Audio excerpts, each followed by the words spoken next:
Welcome to special drive. హైదరాబాద్లో అద్దె ఇళ్లకు డిమాండ్ ఎక్కువ కావడంతో ఇంటి రెంట్స్ రోజు రోజుకు పెరిగిపోతున్నాయి. వర్క్ ఫ్రం హోమ్ నుంచి ఐటీ రంగ ఉద్యోగులంతా పూర్తి స్థాయిలో కార్యాలయాలకు వస్తున్నారు. దీంతో ఇప్పుడు ఆఫీసులన్నీ ఎంప్లాయీస్తో కలకలలాడుతున్నాయి. ఇదే ఇప్పుడు ఇంటి అద్దెలపై ప్రభావం చూపుతోంది. హైదరాబాద్ సహా దేశవ్యాప్తంగా హౌస్ రెంట్స్ భారీగా పెరిగాయని అధికారిక లెక్కలు చెబుతున్నాయి.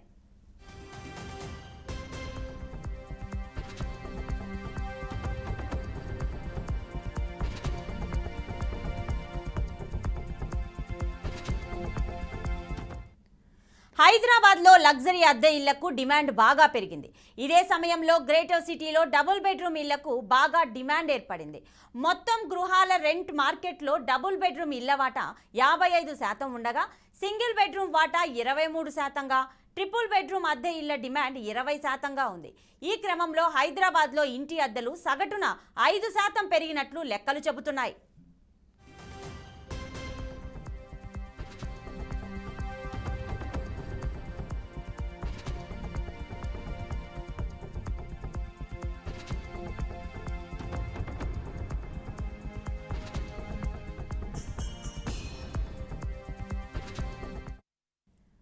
ఇక భాగ్యనగరంలో మణికొండ, కుకట్పల్లి, మాదాపూర్, గచ్చిబౌలి, కొండాపూర్, మియాపూర్, పుప్పల్గూడ, షేక్పేట, టోలీ చౌకీ, ఉప్పల్, ఎల్బీ నగర్, కొండాపూర్ వంటి ప్రాంతాల్లోని అద్దె గృహాలకు డిమాండ్ ఎక్కువగా ఉంది. ప్రధాన ప్రాంతాలలో డిమాండ్కు తగిన గృహాల సప్లై లేకపోవడమే అద్దె పెరుగుదలకు కారణమని పలువురు చెప్తున్నారు.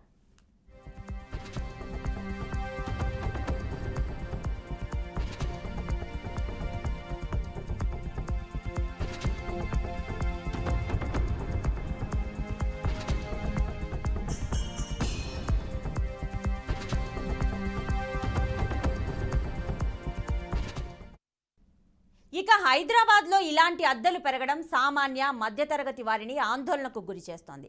ఉద్యోగాలు చేస్తున్న వారి వేతనాలు పెరగడం లేదు, కానీ గృహాల అద్దెలు మాత్రం పెరిగాయని, వచ్చిన జీతంలో సగానికి పైగా ఇంటి రెంట్కే ఖర్చు అవుతుందని వాపోతున్నారు.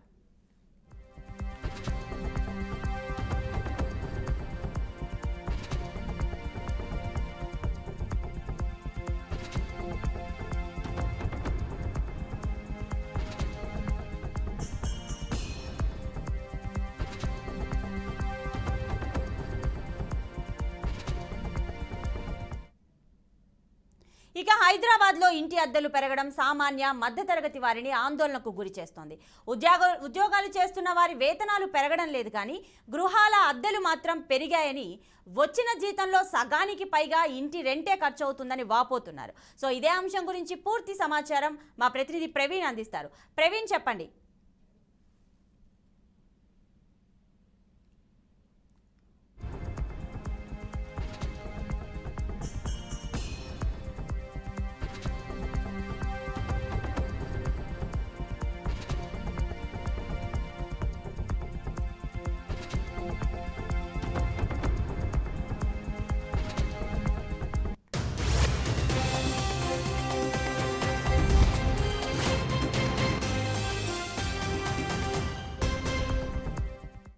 హైదరాబాద్లో అద్దె ఇళ్లకు డిమాండ్ ఎక్కువ కావడంతో ఇంటి రెంట్స్ రోజు రోజుకు పెరిగిపోతున్నాయి.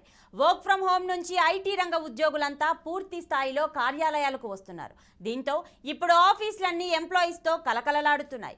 ఇదే ఇప్పుడు ఇంటి అద్దెలపై ప్రభావం చూపుతోంది.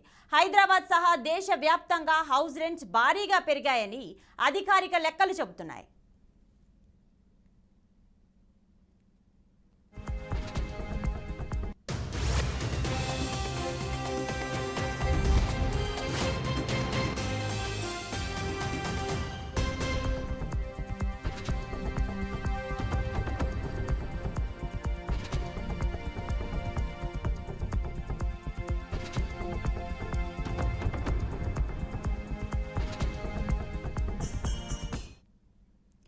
హైదరాబాద్లో లగ్జరీ అద్దె ఇళ్లకు డిమాండ్ బాగా పెరిగింది.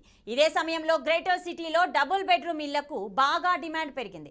మొత్తం గృహాల రెంట్ మార్కెట్లో డబుల్ బెడ్రూమ్ ఇళ్ల వాటా 55% ఉండగా సింగిల్ బెడ్రూమ్ వాటా 23%గా, ట్రిపుల్ బెడ్రూమ్ అద్దె ఇళ్ల డిమాండ్ 20%గా ఉంది. ఈ క్రమంలో హైదరాబాద్లో ఇంటి అద్దెలు సగటున 5% పెరిగినట్లు లెక్కలు చెబుతున్నాయి.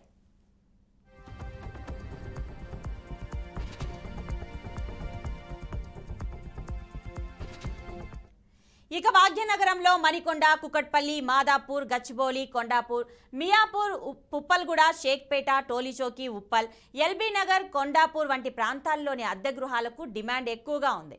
ప్రధాన ప్రాంతాలలో డిమాండ్కు తగిన గృహాల సప్లై లేకపోవడమే అద్దె పెరుగుదలకు కారణమని పలువురు చెప్తున్నారు.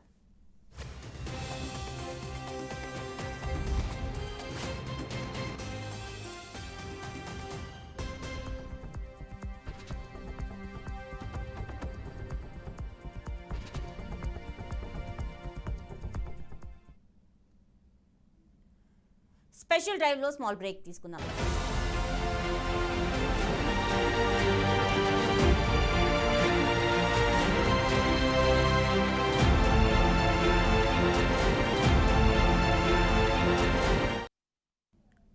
Welcome back. ఇక హైదరాబాద్లో అద్దె ఇళ్లకు డిమాండ్ ఎక్కువ కావడంతో ఇంటి రెంట్స్ రోజు రోజుకు పెరిగిపోతున్నాయి. వర్క్ ఫ్రమ్ హోమ్ నుంచి ఐటీ రంగ ఉద్యోగులంతా పూర్తి స్థాయిలో కార్యాలయాలకు వస్తున్నారు. దీంతో ఇప్పుడు ఆఫీసులన్నీ ఎంప్లాయీస్తో కలకలలాడుతున్నాయి. ఇదే ఇప్పుడు ఇంటి అద్దెలపై ప్రభావం చూపుతోంది. సో దీని గురించి ఉన్న పూర్తి డీటెయిల్స్ మా ప్రతినిధి క్రాంతి అందిస్తారు. క్రాంతి, చెప్పండి. సో ఇప్పుడు హైదరాబాద్లో అద్దె ఇల్లు తీసుకోవాలి అని అంటే అదొక భారంలాగా తయారైంది. సో రెంట్లు అనేవి విపరీతంగా పెరిగిపోయాయి. సో దీని గురించి ప్రజలు ఏమనుకుంటున్నారు?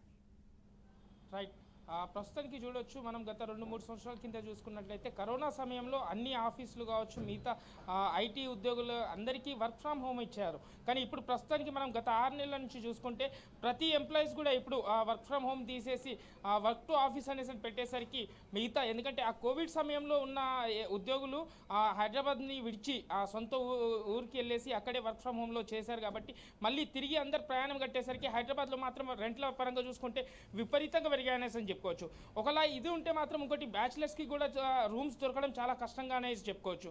ప్రస్తుతానికి హైటెక్ సిటీ మాదాపూర్ చుట్టుపక్కల చూసుకున్నట్లయితే మాత్రం రెంట్ దాదాపుగా అక్కడ మన మిగతా ఏరియా వాటికంటే హైయెస్ట్ రేట్లు అనేసి గచ్చిబౌలి, మాదాపూర్, హైటెక్ సిటీ అని చెప్పుకోవచ్చు. ఎందుకంటే అక్కడ ఐటీ ఆఫీసులు కావచ్చు, మెట్రో స్టేషన్స్ కావచ్చు, అక్కడ మన ఐటీ హబ్ అనేది అక్కడ స్థాపించింది కాబట్టి అక్కడ రెంట్లు చాలా టూ మచ్గా అని చెప్పుకోవచ్చు. మిగతా చోట్ల కూడా బ్యాచిలర్స్ కష్టాలు చూసుకున్నట్లయితే దాదాపుగా మనకు అంటే ఏరియా వైజ్గా చూసుకున్నట్లయితే అటు సికింద్రాబాద్ కావచ్చు, ఇటు ఉప్పల్, అటు దిల్సుఖ్ నగర్ అటువైపు కూడా దాదాపుగా ఇక్కడి నుంచి పోల్చుకుంటే దాదాపుగా ఇక్కడ దాదాపుగా ఒక డబుల్ బెడ్రూమ్ ఫ్లాట్ వచ్చేసి 25,000 నుంచి 30,000 వరకు దొరికితే అక్కడ 10,000 వరకు దొరుకుతుంది. కానీ కష్టాలు మాత్రం రోజు రోజుకి బ్యాచిలర్ కష్టాలు మాత్రం పెరుగుతూనే ఉన్నాయి. ఈసారి ఆఫీస్ దారులు పట్టేసరికి మరింతగా పెరిగాయని చెప్పుకోవచ్చు. ప్రతిభ, సో క్రాంతి, ఆఫీస్కి దగ్గరగా అయితే రెంట్కి ఇల్లు తీసుకుంటే బాగుంటుంది అని అనుకున్న వాళ్ళకి ఎక్కువ మంది అయితే ఓనర్స్ అయితే ఫ్యామిలీ మెంబర్స్కి మాత్రమే ఇస్తాము అని అంటారు. సో అలాంటప్పుడు బ్యాచిలర్స్ 1 BHK కాకుండా రూమ్ కిచెన్ ఉంటుంది కదా, 1 RK అలాగా, సో అలాంటి వాటికి ఎంత రెంట్ పే చేయాల్సి ఉంటుంది? రైట్, ప్రస్తుతానికి చూడొచ్చు ప్రతిభ, ప్రస్తుతం మనం హైటెక్ సిటీలో అదే సింగిల్ బెడ్ చూసుకున్నట్లయితే దాదాపుగా 18,000 నుంచి 20,000 వరకు ఈరోజు అయితే పలుకుతుందనేసి అని చెప్పుకోవచ్చు.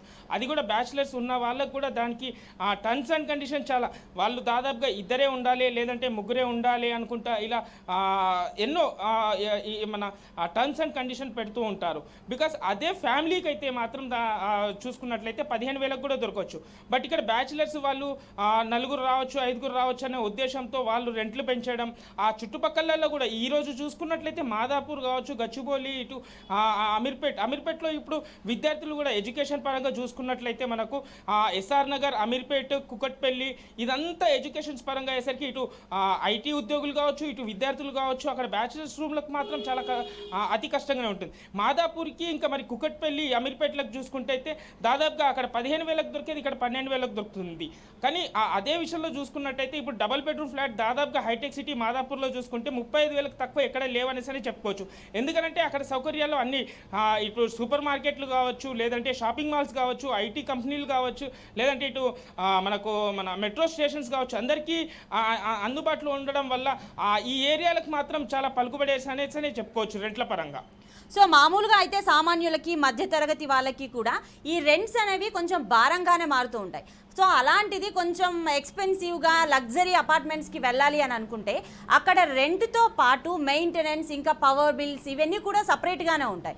సో అలాంటి వాళ్ళ పరిస్థితి ఏంటి? రైట్. ఇప్పుడు మనము కొన్ని అపార్ట్మెంట్స్ ఉంటాయి. దాదాపుగా ఒక అపార్ట్మెంట్లో 12 to 15 ఫ్లాట్స్ ఉన్న వాటికి ఇప్పుడు అదే ఆ అపార్ట్మెంట్స్ మనం చూసుకున్నట్లయితే మాదాపూర్లో మాత్రం దాన్ని మనం ఒక బైక్ పార్కింగ్ చేసుకోవాలన్నా కూడా దానికి మెయింటెనెన్స్ కట్టాల్సిన పరిస్థితి ఈరోజు మన హైదరాబాద్లో ఉంది. అదే మనం చూసుకున్నట్లయితే సిటీ అవుట్స్కట్ ఇప్పుడు ఏదైతే మనం గతంలో చూసుకున్నట్లయితే దిల్షునగర్ కావచ్చు, ఎల్బీ నగర్ కావచ్చు, ఇటు ఉప్పల్ గట్కేసర్ కూడా కావచ్చు, ఈరోజు పరిస్థితి అక్కడే దాదాపుగా ఈ 15,000 సింగిల్ బెడ్రూమ్ రెంట్లు చూసుకున్నట్లయితే అక్కడే దాదాపుగా 10 నుంచి 15,000 మధ్య ఇప్పుడు పెరిగింది. అదేవిధంగా అదే సింగిల్ బెడ్రూమ్ ఈరోజు మనం హైటెక్ సిటీ మాదాపూర్లో చూసుకున్నట్లయితే 20,000 నుంచి అంటే 20,000 నుంచి 25,000కు పలుకుతుంది అనేసి చెప్పుకోవచ్చు. ఎందుకు మనం అదే అక్కడ 2 వీలర్ కావచ్చు, 4 వీలర్ కావచ్చు, మెయింటెనెన్స్ అనేది ఉండదు. దాదాపుగా అక్కడ మనకు తెలిసిన సమాచారం ప్రకారంగా ఏదైతే వాచ్మెన్కి ఉంటుందో 1,200 నుంచి 2,000 వరకు మెయింటెనెన్స్ జరుగుతుంది.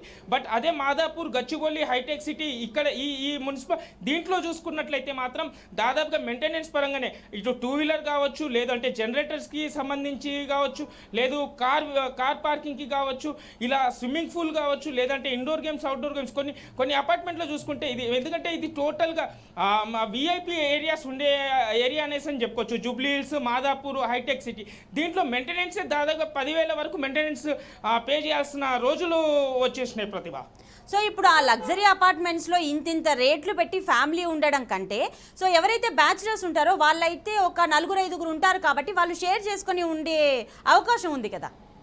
రైట్ ప్రతిభ. ప్రస్తుతానికి ఇప్పుడు ఇక్కడ ఎలా ఈ సోషల్ మీడియా వచ్చినప్పటి నుంచి మన మిగతా డిస్టిక్ల వారీగా ఎవరైనా కానీ నియర్ బై ఇప్పుడు ఎలా అంటే ఫేస్బుక్ కావచ్చు, ఇన్స్టాగ్రామ్ కావచ్చు, దాదాపుగా మనం ఎవరైనా ఒకరు రూమ్ తీసుకొని అక్కడ వాళ్ళకు భారం పెరిగిన సమయంలో వాళ్ళు ఇన్స్టాగ్రామ్లో కూడా షేర్ చేసుకోవడం, ఫేస్బుక్లో షేర్ చేసుకోవడం, ఇలా వాట్సాప్ స్టేటస్లో షేర్ చేసుకోవడం, 25,000 రెంట్లో ఉన్నాము, ఎవరైనా షేరింగ్ రూమ్ చేసుకోవచ్చు అనే విధానం కూడా రావడం చూసుకోవచ్చు. కానీ కొంతమంది ఓనర్స్ మాత్రం బ్యాచిలర్స్కి ఇవ్వడానికి మాత్రం ఖచ్చితంగా వెనక ముందే చేస్తున్నారు అని చెప్పుకోవచ్చు. ఎందుకంటే ఫ్యామిలీకి మాత్రం ఒకలా ఉండొచ్చు, బ్యాచిలర్కి మాత్రం వేరేలా ఉండొచ్చు. ఎందుకంటే ప్రతి ఓనర్ ఇక్కడ మనం చూసుకున్నట్లయితే మాదాపూర్లో ప్రతి ఓనర్ అక్కడ స్థిరపడి ఉండరు. వాళ్ళు ఎక్కడో ఇప్పుడు హైటెక్ సిటీలో ఒకరికి వాళ్ళకి అపార్ట్మెంట్ ఫ్లాట్ ఉంది అని అంటే వాళ్ళు ఎక్కడో గచ్చిబౌలి విల్లాలో స్టే చేస్తూ ఉంటారు.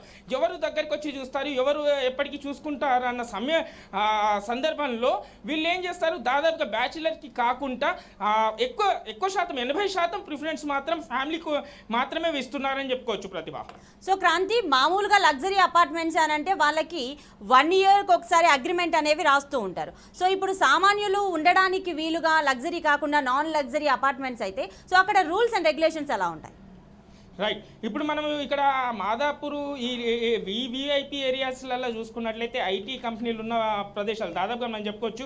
ఇటు బంజారా హిల్స్ నుంచి జూబ్లీ హిల్స్, మాదాపూర్, హైటెక్ సిటీ, గచ్చిబౌలి, కుకట్పల్లి, ఈ మన కోకాపేట్ కావచ్చు, ఈ ఏరియాలో చూసుకున్నట్లయితే ఒక అపార్ట్మెంట్ దాదాపుగా ఒక మనిషి, ఒక ఫ్యామిలీ ఒక డబుల్ బెడ్రూమ్ ఫ్లాట్ తీసుకోవాలి అనుకుంటే రెంట్లో అద్దెకు ఉండాలని అంటే ఈరోజు పరిస్థితి చూసుకుంటే 6 నెలల నుంచి దాదాపుగా సంవత్సరం వరకు ఆ రెంట్ని మాత్రం ఖచ్చితంగా అడ్వాన్స్లో ఇవ్వాల్సి వస్తుంది. ఆ అగ్రిమెంట్ కూడా మినిమం 2 సంవత్సరాలు, దాదాపుగా సంవత్సరమైనా 2 సంవత్సరాలు 2 ఇయర్స్ వరకు కూడా అగ్రిమెంట్ చేసుకోవాల్సి వస్తుంది. అండ్ అదేవిధంగా చూసుకున్నట్లయితే మనకు మెయింటెనెన్స్ ఛార్జెస్ కూడా దాదాపుగా మెయింటెనెన్స్ మనకు నెలకు తిరిగేసరి 10,000 మెయింటెనెన్స్ అనేసి చెప్పుకోవచ్చు. అదే విషయంలో మనకు సామాన్యుడికి మాత్రం స్టే చేయాలంటే హైదరాబాద్లో కూడా ఇప్పుడు దాదాపుగా వాళ్ళకు కూడా 2 నెలల నుంచి 3 నెలలు అంటే సామాన్య ప్రజలు ఎక్కడ ఉండొచ్చు, మనకు దాదాపుగా దిల్షునగర్, లక్డికాపుల్, అటు మన వనస్థలీపురం, లేదంటే గట్కేసర్, ఇటు నాగారం చూసుకోవచ్చు, ఈసీఎల్ చూసుకోవచ్చు, ఏస్ రావు నగర్ చూసుకోవచ్చు. అక్కడ కూడా చూసుకున్నా కూడా దాదాపుగా ఒక నార్మల్ డబుల్ బెడ్రూమ్ చూసుకున్నా 10 నుంచి 15,000 ఉన్నదా, దానికి కూడా దాదాపుగా మనకు 2 నుంచి 3 నెలల వరకు అడ్వాన్స్ ఖచ్చితంగా పే చేయాల్సి వస్తుంది ప్రతిభ. రైట్ క్రాంతి, మరి లగ్జరీ అపార్ట్మెంట్స్ అని అంటే సో వాళ్ళు ఇచ్చిన అగ్రిమెంట్ టైంలో మీరు చెప్పినట్టు 6 మంత్స్ కానీ 1 ఇయర్ కానీ ఉందనుకోండి. సో 1 ఇయర్ తర్వాత దాంట్లో కూడా 5% పెంచి నెక్స్ట్ అగ్రిమెంట్ అప్పుడు అంటే నెక్స్ట్ ఇయర్ కూడా అదే అపార్ట్మెంట్లో కంటిన్యూ అవ్వాలి అని అంటే ఎక్స్ట్రా అమౌంట్ కూడా తీసుకుంటారు కదా. రైట్ ప్రతిభ మనం చూసుకోవచ్చు. ప్రస్తుతానికి మనం ఎగ్జాంపుల్గా తీసుకున్నట్లయితే ఇప్పుడు దాదాపుగా ఒక ఫ్లాట్లో 25,000 25,000 రెంట్కి నేను దిగాను. దాదాపుగా దాన్ని 6 మంత్స్ మనము వాళ్ళకి అమౌంట్ అనేది ఇచ్చాము. అంటే 1.5 lakhs వాళ్ళకి మనము అమౌంట్ అనేది వాళ్ళకి ఇచ్చేసి అగ్రిమెంట్ చేసుకొని మనం దిగాక 1 year తర్వాత చూసుకున్నట్లయితే వాళ్ళు దాదాపుగా 5% కాదు, ఈరోజు చూసుకున్నట్లయితే 10% కూడా 7 to 10% రెంట్ మాత్రం ఇంక్రీజ్ చేస్తున్నట్టు చూసుకోవచ్చు. అదేవిధంగా దీంతో పాటు మెయింటెనెన్స్ని కూడా దాదాపుగా 2 నుంచి 3% కూడా పెంచుతున్నారు Pratibha. Right Kranthi, thank you for the updates.